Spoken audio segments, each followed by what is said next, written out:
Alors, donc on se retrouve là à la deuxième épisode de la formation de Modelpot pour Ashika. Donc, si tu n'as pas vu la première épisode, je mettrai le lien dans la description. Également, n'hésite pas à t'abonner si tu aimes ce genre de vidéos qui parlent de modélisation architecturale, conception. Et du coup, je vais revenir dans Archicad et vous pouvez marquer que là, voilà l'objet de base qu'on a importé dans Archicad et voici l'objet déjà optimisé, le nécessaire en fait.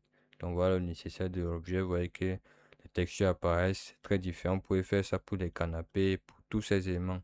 Maintenant, étant donné que cet objet est un peu trop, disons, a trop de détails, je ne vais pas continuer la vidéo avec cet objet.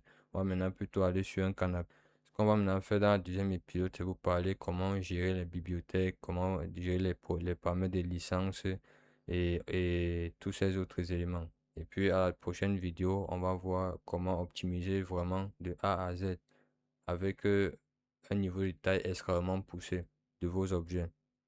Et là aussi, sachez que les paramètres de votre PC vont entrer en jeu. Ce que vous allez faire ici, c'est quoi? La prochaine étape, vous voyez que j'ai le dossier browser, j'ai les préférences. Alors, dans Model Power, vous pouvez sauvegarder vos bibliothèques. Donc, je m'explique. Si je clique sur browser, j'ai cette fenêtre qui apparaît. En cliquant sur ce bouton, si vous avez la connexion Internet, ModelPort a une bibliothèque d'objets optimisés en ligne. Vous cliquez ici, ça va vous amener sur le site et vous pouvez télécharger des images si vous avez la licence légale. Ça, c'est, je précise bien. Parce que si vous êtes connecté, vous faites ça. Votre activation va sauter. Bon, là, si si vous voulez tester, vous testez. C'est chacun pour soi. Maintenant, ce qui nous intéresse, c'est ce plus-ci. On va cliquer sur ajouter une librairie. Je clique dessus. Et automatiquement, je vais doubler. En fait, on dit double-cliquer. Remarquez bien double-cliquer pour ouvrir le dossier. Donc, je double-clique. Et là, automatiquement, on me dit dans mon PC. Je vais ici ouvrir le PC. Je vais sélectionner le disque en question.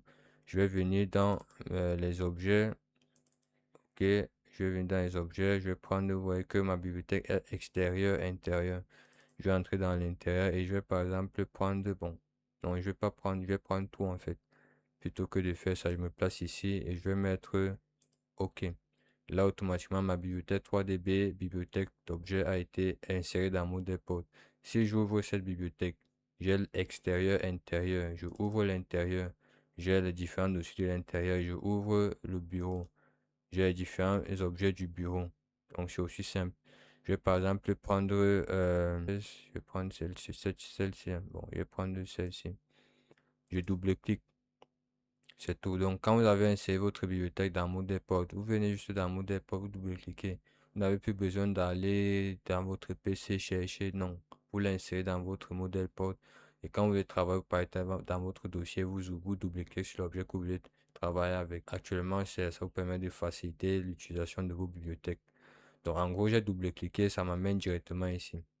Maintenant, je vais fermer ça pour d'abord vous parler des autres options. Quand vous terminez ça, si vous fermez ça, sachez qu'il est toujours présent. Je peux venir ici, il est toujours présent. Donc, ma bibliothèque est toujours insérée dans Modelpot. Vous voyez.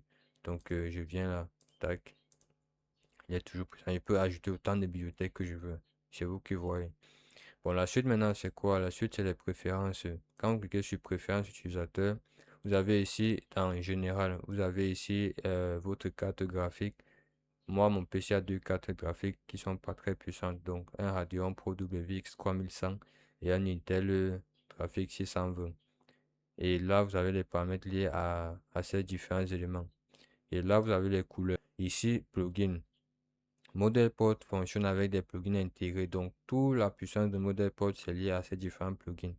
Donc, un plugin lié à SketchUp, un plugin lié à ModelPort lui-même, un plugin lié au FPX SDK et un plugin lié à ASIM.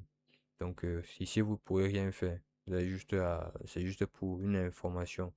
Maintenant, ici, vous avez les formats supportés par ModelPort.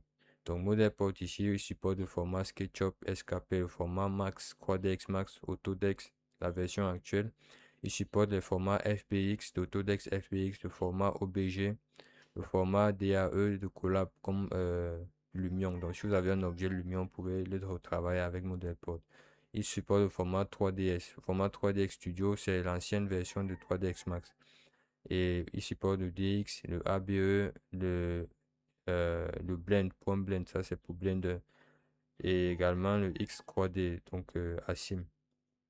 voilà à peu près tous les formats supportés par Modelport. Maintenant, la suite ici sera la licence contrôle. Si vous avez une licence, vous pouvez la voir ici, Open Manuel. Si vous voulez apprendre Modelport avec un manuel, vous cliquez ici, ça va vous amener sur Internet. Vous pouvez télécharger le manuel de Modelport. About. Quand je clique sur About, on me décrit en quelque sorte l'objectif de Modelport, qu'est-ce qu'il fait, voilà, la version de Modelport, etc. Donc ça également, c'est pas très important. Je viens ici et je peux maintenant avoir le niveau de détail ici.